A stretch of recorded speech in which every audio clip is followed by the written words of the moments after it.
Good morning! So, nandito ko ngayon sa isang park dito sa San Pablo and first time kong makarating dito. Ayan, maganda yung park, may ganito siya, may fountain, tapos may gazebo doon. And actually hindi ko kasi na ina-expect na matatapos agad yung pakay ko dito. Kasi kumuha ako ng NBI and kumuha din ako kukuha sana ako ng postal ID. Kaso hindi ko siya nakuha ngayon kasi suspended daw. So, hindi pa alam kung kailan matatapos yung suspension.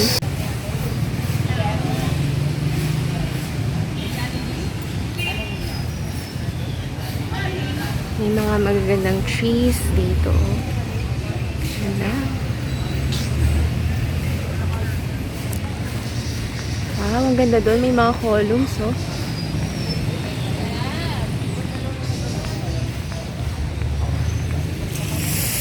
Wow! Ano? Nawawala-wala siya. Tapos biglang magkakaroon na lang. Sino kaya to? I don't know, pero feeling ko importante siyang tao dito sa San Pablo. Baka siya si Doña Leonila. Yun yung pangalan kasi ng park eh. So, feeling ko siya yun. Parang hindi ko pa ito napuntahan nung bata ako. Or siguro napuntahan ko na to, hindi ko lang matandaan. Kasi ang naalala ko lang dito is yung Sampaloc Lake. And, ito na ba yung Sampaloc Lake? Hindi ko sure. Ang ganda dito, oh, merong columns.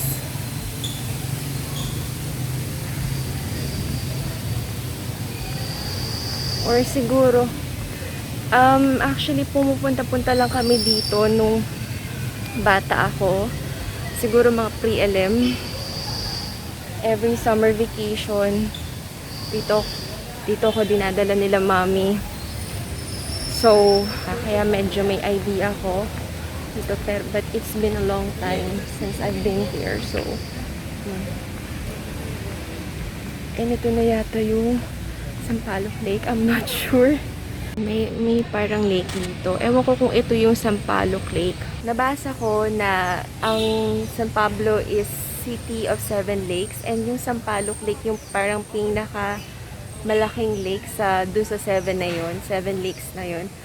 So, I think ito nga yun. Yan, may mga harang. Hindi ko sure kung saan bababa. Saan kaya bababa? Saan yung babaan nito? Ang ganda niya in person. It feels serene and calm pag nakakakita talaga ako ng body of water. Hindi ko alam kung paano bababa doon and merong magjowa doon na ayoko namang istorbohin sila and ayun, tingin tayo ng ibang way kung paano kaya bababa doon. So, babalik muna ako doon sa may fountain.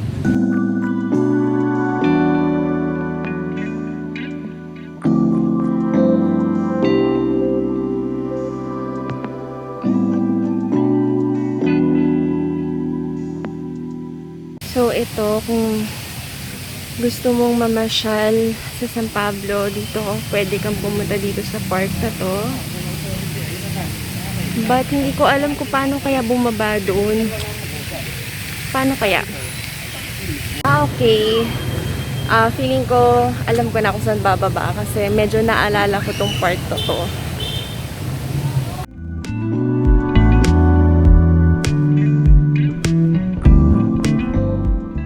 I knew it. Dito bababa. Dito yung babaan. Ito nga yung Sampaloc Lake.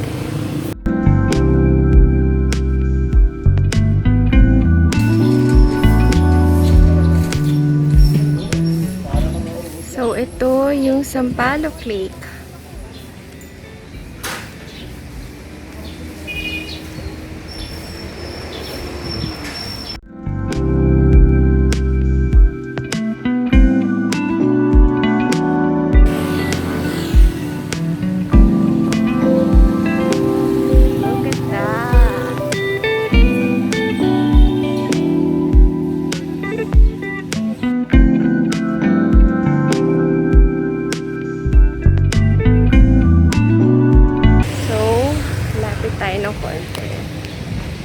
guess puro tilapia yung meron dito sa ilalim na to. Okay, may mga lumot-lumot dito. Ano kaya yan? Mga bilog-bilog. Ang ganda kasi nagre-reflect yung clouds dun sa tubig. Ang ganda. Maganda kaya dito pag gabi. Yan, so naghanap ako ng shade. No, ang ganda. I didn't expect it na ganito kaganda. Like, nakapunta na ako dito nung bata pa ako. Pero syempre nung bata ako, hindi ko pa siya ma-appreciate. Pero ngayon, na-appreciate ko siya, oh. Ganda. So, I think meron na akong puntahan dito sa San Pablo.